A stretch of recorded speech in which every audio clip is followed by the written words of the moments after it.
তো বন্ধুরা, অনুরাগের ছোঁয়ার আজকের পর্বে আমরা শুরুতে দেখতে পাচ্ছি দীপা ডাক্তারবাবু ও সোনাকে খুঁজতেছে, আর ডাক্তারবাবু সবকিছু মনে পড়ে যাচ্ছে। তারপর যা হলো দেখতে পুরো ভিডিওটি মনোযোগ দিয়ে দেখার অনুরোধ রইল। আর বন্ধুরা, এই ভিডিও শেষে জানিয়ে দেওয়া হবে পরবর্তী পর্বে কি কি ঘটবে। তো বন্ধুরা, শুরু করছি আজকের পর্ব। দীপা বলে, একই ডাক্তারবাবু সোনা, ওরা কোথায় গেল? ওরা তো এখানে ছিল। ডাক্তারবাবু সোনা। এরপর কুন্তলা বলে, আমি তো ভাবতেও পারিনি যে এত কিছু ঘটে গেছে। আমি তো তোমাদের কোনো খবরই না পেয়ে কলকাতা থেকে তাড়াহুড়ো করে চলে এলাম। সোনা বলে, আমি বাড়ি যাব, আমি আমার বাবাকে নিয়ে বাড়ি ফিরে যাব, আর কোথাও যাব না, আমি বাড়ি ফিরতেই চাই। এরপর কুন্তলা বলে, নিশ্চয়ই যাবে, তোমার যেখানে ইচ্ছা সেখানেই যাবে। তোমার মা আসলে এসব না করলেও তো এত বড় গন্ডগোল হতো না। আর তোমার বাবা তো খুবই খারাপ অবস্থা, আমি দেখলাম ব্যাপারটা। তোমার মা, তিনি তো তোমার ব্যাপারে ভাবতেন না, শুধু রূপাকেই বাঁচানোর চেষ্টা করলেন, তাই না? কেন আমাদের কিছুই বললেন না? সত্যি কি উনি তোমার বাবার কথা একদম ভাবেন না, শুধু রূপার কথা ভাবে? আর কিছু বলবো না আমি। এরপর সোনা বলে, আমি বাড়ি যাব।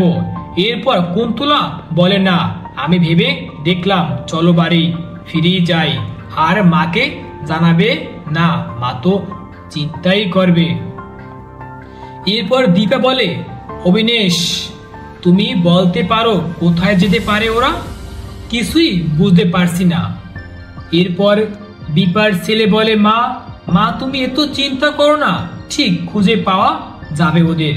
এরপর কুন্তলা দীপার কাছে ফোন দেয়, ফোন দিয়ে সোনার কাছে ফোনটা দেয়।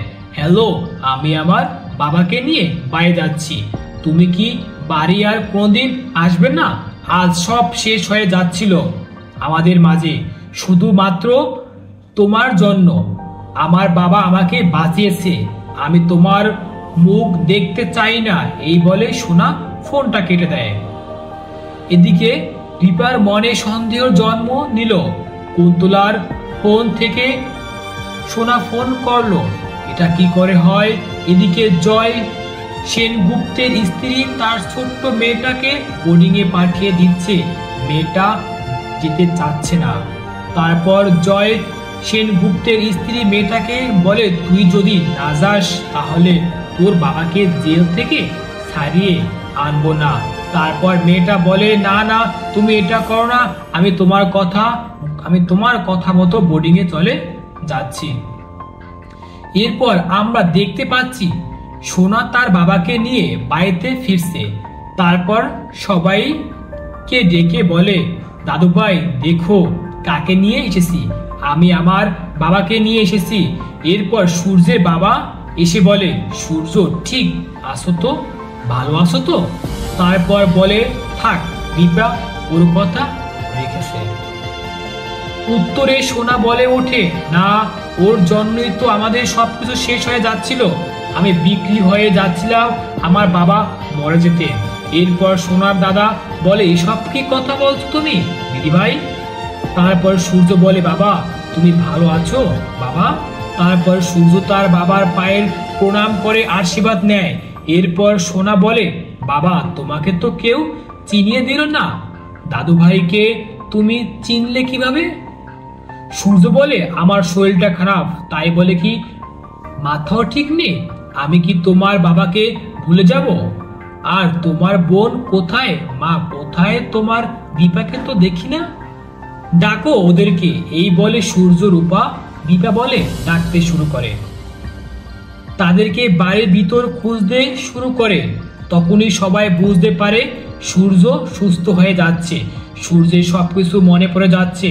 তারপর যখন সূর্য অস্থির হয়ে দীপা দীপা বলে ডাকতে থাকে, তখন সোনা বলে ওঠে, ওরা আর এই বাড়িতে কখনই ফিরে আসবে না।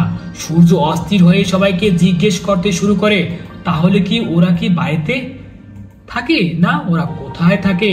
এটা দেখে জয়সেন গুপ্তের স্ত্রী বলতে শুরু করে, একদিন দাদার ঔষধ পড়েনি, তাই সবকিছু মনে পড়ে যাচ্ছে, এখন আমি কি করব।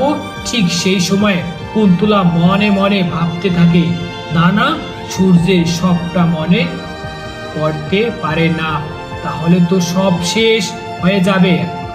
আমরা প্রতিশোধ চাই, শেষ হয়ে যাবে। কি বোকা উর্মিটা, এখানে দাঁড়িয়ে আছে কেন? এখানে ঔষধ দিতে হয়, নয়তো সব শেষ হয়ে যাবে, সবকিছু মনে পড়ে যাবে। তখনই সোনার কাছে ছুটে গিয়ে বলতে শুরু করলেন, সোনা, তোমার বাবা এটা কি করছেন? তুমি দাঁড়িয়ে দাঁড়িয়ে দেখছো সে মহিলাটা তোমাদের সবকিছু শেষ করে দিয়েছে, তার কাছে ফিরে যাচ্ছেন তোমার বাবা। কি করছো সোনা? আটকাও বাবাকে। এগুলো সূর্যের দেখে কুন্তলাকে বলে, আপনি রুডির মা না? আপনার লজ্জা নেই? আপনি এসব কেন করছেন? আপনি এখনই আমাদের বাসা থেকে বেরিয়ে যান, এখনই বেরিয়ে যান। তারপর সূর্য এক পর্যায়ে এরকম করতে করতে পরে যাচ্ছিল মাটিতে, তখনই পানি খাওয়ানোর নাম করে উর্মি জয়সেন গুপ্তের স্ত্রী পানির ভিতরে কৌশলে ওষুধ দিয়ে দেয়। তারপর সূর্য কিছুক্ষণ দীপা দীপা করতে থাকে, এরপর আস্তে আস্তে আবার সবকিছু ভুলে যেতে থাকে। এর মধ্যে দীপা বাড়িতে এসে পৌঁছে যায়, পিছন থেকে ডাক্তারবাবু বলে ডাক দেয়। তারপর কুন্তলা টেনশনে পড়ে যায়, সব কি তাহলে শেষ হয়ে গেল? কিন্তু ততক্ষণ ওষুধের কাজ হয়ে যায়। সূর্য কিছু মনে করতে পারছে না, সে দীপাকে চিনতে পারছে না, বলছে, আপনি কে যেন? আপনাকে কোথায় যেন দেখেছি, আপনাকে চেনা চেনা লাগে। দীপা তখনই অনেক কষ্ট পায়। তারপর সোনা এসে বলে, তুমি এ বাড়িতে কেন এসেছো? উত্তরে দীপা বলে, তুই ভুল করছিস, তুই নিজেকে বিপদে ফেলছিস। তারপরও সোনা কিছুতেই বুঝতে চায় না। রিপা সবাই সোনাকে বোঝানোর চেষ্টা করছে, কিন্তু সে কিছুতেই বুঝতেছে না। এরপর অনেকক্ষণ তাদের মধ্যে ভুল বোঝাবুঝি চলে।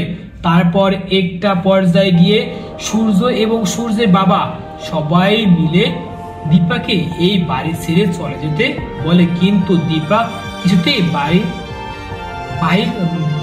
রাজি হচ্ছেন না। তারপর সে এই বাড়ি ছেড়ে চলে গেল। ডাক্তারবাবু আর কখনোই ঠিক হবে না, এবং ডাক্তারবাবুর কপালে অনেক বিপদ আছে, কিন্তু শেষমেশ তার এই বাড়ি ছেড়ে চলে যেতে হচ্ছে।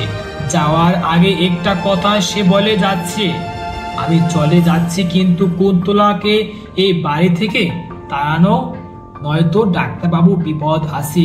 এই কথা বলে সে চলে গেছে। আর পরবর্তী পর্বে আমরা দেখতে পাবো ডাক্তারবাবু অনেক বিপদ আছে, সোনাকে কুন্তলা বুঝিয়ে শুনিয়ে বিপদের মুখে ঠেলে দিবে, কিন্তু সোনা কিছুতেই বুঝতে পারবে না। আরো দেখতে পাবো রূপার জীবন নতুন কিছু ঘটতে চলছে। তো বন্ধুরা, পরবর্তী পর্বে দেখতে আমাদের চ্যানেলটি সাবস্ক্রাইব করে রাখুন এবং লাইক কমেন্ট শেয়ার করে দিন। ধন্যবাদ।